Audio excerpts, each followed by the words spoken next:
상반기 구역 모임이 이제 오늘로 마쳐지고 이제 여름 동안에 잠시 쉼을 가졌다가 9월에 다시 이제 개강을 하게 됩니다. 그 동안에 사랑하는 구역 식구들과 더불어서 예배와 교제로 풍성한 하나님의 은혜를 누려주심에 감사를 드리고, 또 특별히 힘을 다해서 구역 식구들 잘 섬겨주신 우리 구역장님들, 권찬님들께 진심으로 감사를 드립니다.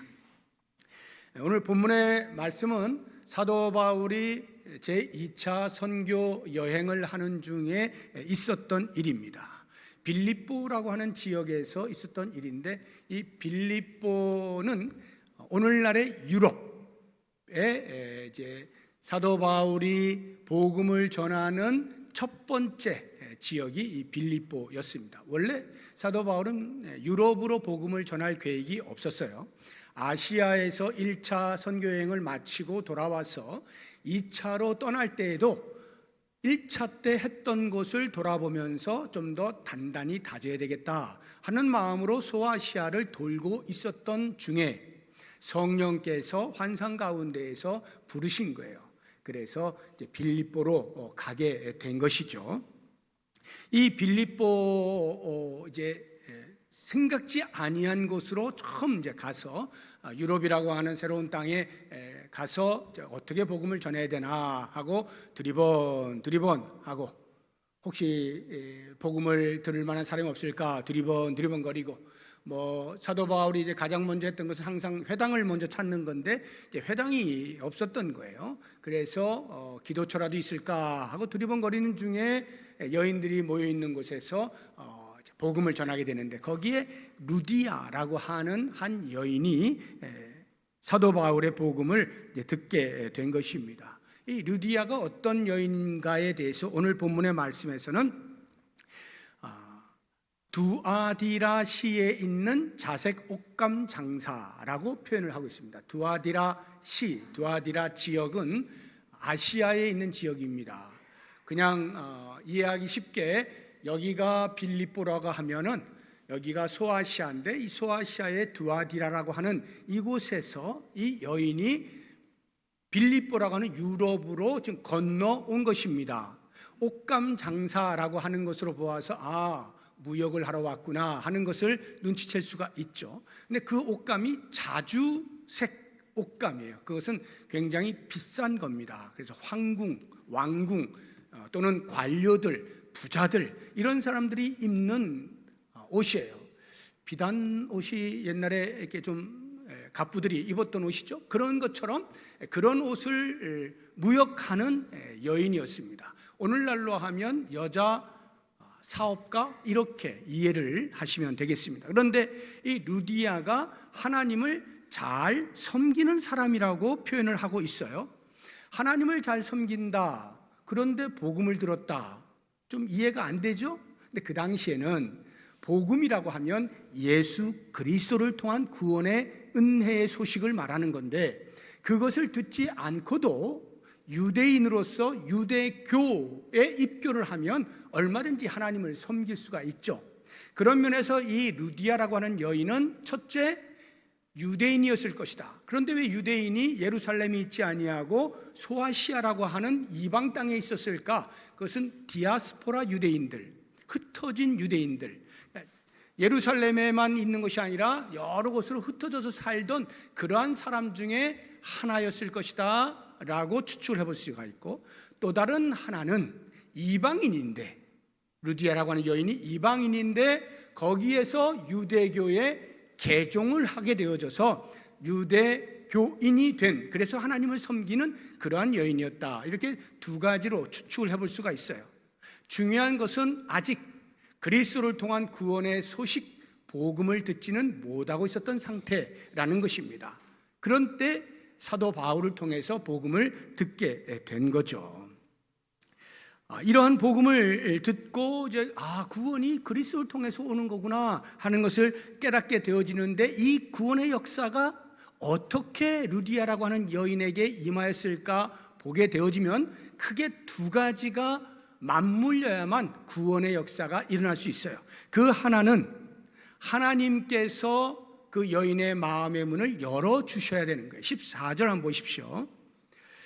뒷부분에 보시게 되면 주께서 그 마음을 열어 바울의 말을 따르게 하신지라 해서 마음의 문이 열려 있을 때, 이것을 이제 신학적 용어로 내적 부르심이라고 말합니다. 내적 부르심, 하나님으로부터의 내적 부르심이 있어야 돼요.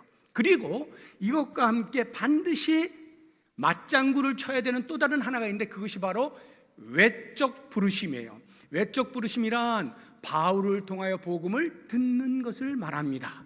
루디아가 내적으로는 성령의 부르심을 따라서 마음 문이 열리게 되어지고, 외적으로는 바울이 전하는 복음을 듣게 되어지고, 이 내적 부르심과 외적 부르심이 만나게 되었을 때 거기에서 구원이 일어나는 거예요. 여러분들도 예수를 믿고 구원을 받은 성도가 되는 데는 똑같습니다. 다 성령 하나님의 부르심과 누군가로부터의 복음을 듣는 것이 합하여져서 구원이 일어난 거예요. 내적 부르심에 대해서 저는 전혀 모르겠는데요, 모를 수 있어요. 그건 모르게 일어날 수 있습니다. 아무튼 이 두 가지가 합하여져서 구원이 일어나게 되는데, 그렇게 해서 루디아가 본격적으로 예수 믿는 사람이 된 거예요. 그러면 이 예수 믿는 사람으로서의 루디아가 그 다음 어떠한 행보를 보였을까 하는 것이 오늘 이제 구역 연합 모임을 하면서 같이 좀 생각을 해보려고 하는 내용인데, 세 가지로 간단하게 말씀드리면, 첫 번째, 온 가족이 세례를 받도록 합니다. 15절 보십시오. 그와 그 집이 다 세례를 받고, 이렇게 돼 있죠. 루디아 자신뿐만 아니라 자기 식구들 전부 다 세례를 받게 합니다. 이 이야기는 우선 사도 바울의 말을 듣고 복음의 은혜를 깨닫게 되어진 루디아가 그렇구나, 이렇게 구원이 일어나는 것이로구나 하는 것을 깨닫고, 그것을 자기 가족들, 식구들에게 신앙의 고백으로 나눈 겁니다. 또 다른 말로 표현하면 복음을 전한 거죠. 그렇게 복음을 전한 결과로서 식구들도 예수를 믿게 되어지고, 그래서 다 함께 세례를 받을 수 있게 된 것이에요. 이렇게 복음을 전한다라는 것은 내가 먼저 복음의 은혜를 깨달았을 때만 전할 수가 있는 거죠. 여러분들이 전도자로서의 삶을 살려면 복음의 은혜를 깨달아야만 가능한 거예요. 구역에서 같이 말씀을 나누면서 구원의 역사가 어떻게 일어난지를 알게 되었을 때, 그것을 믿지 않는 사람들에게 전하면서 예수를 소개할 수가 있는 것이죠. 두 번째로 루디아가 보여준 것은 선교팀, 바울 선교 일행을 자기 집으로 초대를 합니다. 영접을 하는 거예요. 다시 15절 보세요. 그와 그 집이 다 세례를 받고 그 다음에 우리에게 청하여 이르되, 우리는 사도 바울의 선교팀을 말하는 거예요. 만일 나를 주 믿는 자로 알거든 내 집에 들어와 유하라. 좀 우리 집에 와주세요, 이런 이야기예요. 영접을 했다 이 말입니다. 이것은 그냥 지나가는 말로, 인사치레로 그렇게 한 말이 아니고 진심으로 그분들을 영접하는 거예요. 왜? 최고의 가치를 알게 해주었잖아요. 다른 그 무엇과 비교할 수 없는, 바꿀 수 없는 최고의 가치, 영생을 얻게 하는 복의 통로로 쓰여진 그들이 얼마나 귀하게 보이겠어요. 그러니까 마음을 다해 진심으로 그들을 영접한 거예요. 우리 집에 좀 제발 와주세요, 이렇게 한 것이죠. 최고의 가치를 알면 당연히 이와 같은 감사의 마음과 행동이 나올 수밖에 없는 거예요. 마지막 세 번째로 루디아가 보여주고 있는 것은, 그래서 결국에는 자기의 집을 선교센터로 제공을 합니다. 오늘 본문의 말씀을 통해서는 그 흔적을 찾아볼 수 없는데, 뒷부분을 보시게 되면 40절에 이렇게 나옵니다. 두 사람이 옥에서 나와, 여기 옥에 갇힌 두 사람이 누구냐면 바울과 실라예요.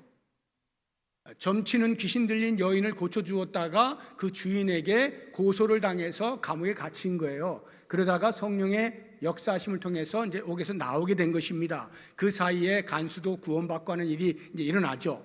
그렇게 해서 나와서 그 다음 루디아의 집에 들어가서 형제들을 만나보고 위로하고 가니라 하는 이 부분을 통해서 루디아가 지금 사람들에게 자기 집을 오픈했구나, 개방했구나. 그래서 사람들이란 예수 믿는 사람들 말하는 거예요. 성도들을 모아서 그 집에서 계속해서 예배드리고 복음에 대하여 나누고 하는 이런 일을 했구나라고 하는 것을 짐작할 수가 있는 거예요. 그래서 바로 이와 같은 루디아의 헌신을 통하여서 자기 집을 쉽게 이야기하면 교회당을 세워버린 거예요. 자기 집을 교회당으로 세운 거예요. 바로 이 루디아의 집이 빌립보 교회입니다. 우리 뒤에 보면 빌립보서 있잖아요. 그 빌립보 교회에 사도 바울이 편지한 거예요. 루디아가 자기의 집을 내어놓음으로써 세운 교회, 이게 빌립보 교회인데, 이 빌립보 교회를 중심으로 해서 드디어 유럽 전역으로 복음이 선포되어지는 교두보의 역할을 하게 된 것입니다. 그뿐만 아니라 사도 바울이 가는 곳곳마다에서 선교에 필요한 물품들 물심양면으로 지원하는 일에 아끼지 아니하였던 교회가 빌립보 교회입니다. 제가 왜 빌립보 교회를 오늘 같이 묵상을 하냐면, 오늘 이제 구역연합예배 이렇게 종강하면서 찬양을 드리는 우리 구역이 있는데, 구역 이름이 빌립보 구역이에요. 빌립보 구역. 그래서 그래, 이 빌립보 구역이 빌립보 교회처럼 작은 빌립보 교회로 그렇게 서 있으면 좋겠다. 이 당시에 루디아를 중심으로 해서 세워진 그 교회는 요만큼밖에 안 됐을 거예요. 요만큼. 가정에서 모이는 거니까요. 요 정도밖에 더 됐겠어요. 그런 빌립보 교회처럼 빌립보 구역이 섰으면 좋겠다. 한 걸음 더 나아가서 우리 모든 구역들이 빌립보 교회처럼 되면 좋겠다 하는 마음을 갖는 거예요. 빌립보 교회처럼 된다는 게 뭐예요? 그 안에 복음의 역사가 있잖아요. 구원이 일어나는 일들이 있잖아요. 그리고 가족들이 같이 예수 믿는 일들이 일어났잖아요. 루디아를 중심으로 해서.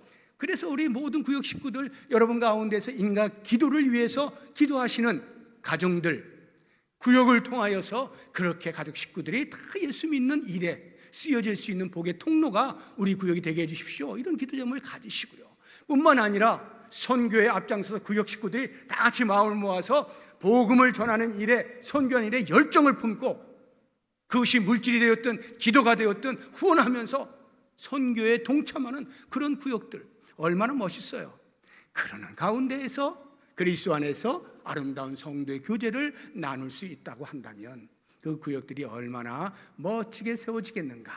이런 꿈을 꾸시면서 여름 동안 잠시 더위를 식히셨다가 하반기에 다시 모이시게 될 때 불같이 빌립보 교회처럼 우리 구역도 이렇게 살자 하면서 뜨겁게 모임을 가질 수 있기를 주의 이름으로 부탁드립니다. 기도하겠습니다. 하나님 아버지, 감사합니다. 오늘 상반기 구역 모임을 마치면서 예배로 영광을 돌립니다. 여름 동안에 잠시 휴식을 취하고자 합니다. 잘 충전하게 하시고 힘을 갖고 이제 하반기에 다시 모이게 될 때 주님께 주시는 은혜를 따라서 열정을 품고 복음을 나누고 구원의 역사를 목도하고 선교에 동참하면서 아름다운 구역들을 세워갈 수 있는 복이 있게 하여 주시옵소서. 예수님의 이름으로 기도드립니다. 아멘. 네.